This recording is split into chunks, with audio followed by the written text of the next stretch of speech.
Hello Summoners and welcome back to another Teamfight Tactics video. My name is Christoph and today I'll be going over everything you need to know how to play against the OP team comp Hextech Brawlers like a pro. I'll cover all the details including how to play out the different stages of the game, what units you should be looking for, and what units you can tech or pivot into. You'll start seeing this comp all over your games in the coming days, so we want to help you get a leg up on the competition. We encourage all of our viewers to comment down below telling us whether or not you like this type of content and what kind of TFT videos you'd like to see in the future. But before we get started, if you guys are interested in getting better at League of Legends this season, then please click the description link below where you can find challenger coaches to help you guys increase your rank this season. Alright, with that being said, let's jump right into the video. So before I start taking the game round by round, I want to break down why this comp has become meta and what makes it so good, especially right now. For the past couple patches, Brawlers have been an extremely dominant trait that has taken a stronghold on the meta. Comps that revolved around Volibear and Cho'Gath have been around TFT since the game's inception, and this is just another evolution of those compositions. With the addition of Vi, the 6 Brawler buff became a reality, and boy is it powerful. By going from 5 Brawlers to 6, you instantly gain 2000 bonus HP, which is equivalent to 5 Warmog's armors. All that just for adding 1 unit. On top of that, Vi is an incredibly strong unit in her own right. Sure, she definitely benefits from insane amounts of bonus HP she gets as a brawler, but she also has pretty solid base numbers and has an extremely powerful ability. Assault and Battery is great for breaking up the enemy team, locking down and even killing a backline threat, and applying various sorts of items, the most notable being Frozen Heart and Morelos. And the cherry on top is that Vi is a Hextech, which enables you to toss Jinx into the mix free of charge. Hextech is an incredibly strong trait with only 2 units, and Jinx adds the backline damage that this comp desperately needs. By adding these 2 components just by throwing in 1 extra unit, you make this composition exponentially stronger. Jinx is a super high DPS hyper carry. If you check the damage charts when running this comp, then you'll see that she practically is a one-woman army with a bunch of meatballs protecting her. Jinx's Get Excited passive actually synergizes well with the beefy Brawlers, which makes this comp even more potent. Jinx's major downside is that she needs to get one of the takedowns to really get going in a fight, but with the Brawlers who don't really do that much damage, she's almost guaranteed to get the last hits, effectively removing her only potential downside. This becomes even more true when paired with Blitzcrank. Since Blitz can instantly pull a unit and CC them, he's practically feeding Jinx a takedown on a silver platter. I know this isn't League, but boy does that sound like bot lane in a nutshell. So Vi is great, and Jinx is great, but getting the Hextech bonus is also nothing to sneeze at. With just 2 Hextech units, you can disable the enemy's items for 8 seconds. That's an insane amount of time, especially since you're getting this trait for practically no cost. Even if you don't disable the ideal unit, you're still forcing your enemies to use their items inefficiently or position ineffectively, which is a win for you as well. Now that we've overviewed why this comp is so good, let's get into how you should play out the game. In the early game, you just want to build the strongest team possible. As the game goes on, you can gradually collect your units on your bench, but for now, just focus on building the strongest team possible. Currently, your best bet is to put in any level 2 units you can, or run one of the strong early game synergies like Nobles or Knights. Once you start hitting the PvP rounds, your focus should shift towards collecting your units. At this point, you're looking to amass an army of Brawlers on your bench. It's also worth picking up a Kassadin or a Kha'Zix if you can, as tossing in a Void later on is extremely easy and can level up your comp. You'll already be running Cho'Gath and Rek'Sai, so you can potentially hit 2 Hextech, 4 Brawler, 3 Void as early as level 6. As you move into the Carousel and Creep rounds, you need to have a clear understanding of what items you want to prioritize. While the items you run will change every game, you should primarily focus on items for Jinx and either Vi or Cho'Gath.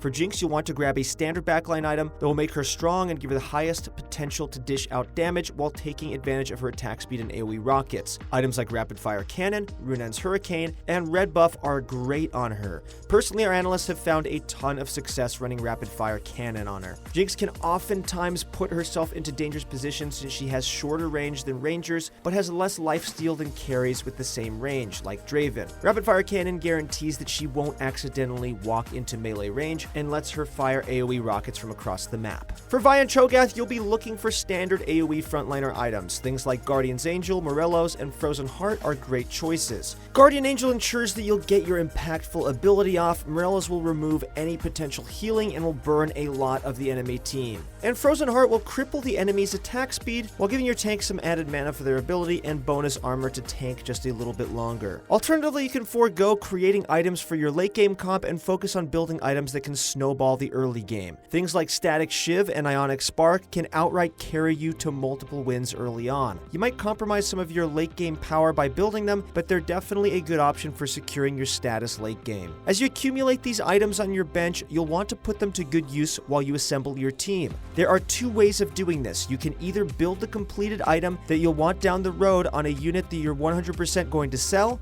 or you can put the components on those units if you can't make the ideal item just yet. So up until the Krug round, you'll just be running whatever comp you can put together. After Krugs, you should immediately go to 6. You want to hit 6 and 7 relatively quickly to increase your odds of finding Cho'Gath and Jinx. They are the cornerstones of this composition and are what brings it all together. This time period between levels 6 and 7 is where you should slowly begin your transition into brawlers. Accumulate them on your bench and put them in once they become stronger than your existing comp. A good rule of thumb is to wait until you hit level 2 on at least a couple of them and you have 4 brawlers. Each benchmark in the Brawler's trait gives you a big chunk of health, so you want to play around it. If you have 2 level 2 Brawlers, then slip them into your comp if you can, then once you hit level 4, push for that. Alright, now let's continue with the example we had before. Let's say we started off the game with 3 nobles and 2 knights, Darius, Garen, Lucian, and Vayne for example. When you hit level 6, it would be most optimal for you to run this exact comp, but slip in 2 level 2 brawlers. If you can get a Blitzcrank and Warwick in there, then you're looking pretty good. While all of this is going on, you should be econing your gold. You honestly don't need to roll that much with this composition. Most of the units you're looking for are fairly cheap, so there are a lot of them in the pool. On top of that, much of the comp hinges on important 4-cost units that you need to get. We only recommend rolling if you're really taking a beating or if you have multiple pairs. Rolling just to level up one unit isn't worth it. But if you have 4 level 1 units in and have a pair for all of them, then you should definitely roll. The odds of you hitting a unit you're looking for have increased exponentially. However, don't get caught up in rolling. Your focus should still be on econing while minimizing your losses. It's totally fine to run a couple level 1 brawlers as long as you hit your key units. A level 1 Warwick will have 1200 health with 4 brawlers and gets as high as 1600 with 6 of them. You really only need to hit level 2 on a couple of the brawlers to make them viable. As you're approaching level 7, think about which units you need to swap out to make your transition. Your goal is to hit 7, then start rolling for Cho'Gath and Jinx, then make the full transition to 6 brawlers and 2 Hextechs as soon as you can. So, back to our example comp. At this point, you have 3 nobles, 2 knights, 2 brawlers, Darius, Garen, Lucian, Vayne, Blitz, and Warwick for example. Once you hit level 7, you need to think about what you can do to move these around. A 2-knight bonus isn't doing much for you at this point, so that's definitely an option to swap out. The same goes for nobles. If your knights are strong, then just take out a Vayne. Lucian can give gunslingers with Jinx, but Vayne gives you nothing without nobles. Couple one of these with the new slot you just opened up by hitting 7, and you have 2 open slots to move into 4 brawlers. So let's say you take out Vayne at this point. Then your comp will look something like this: Darius, Garen, Lucian, Blitz, Warwick, Rek'Sai, and Vi.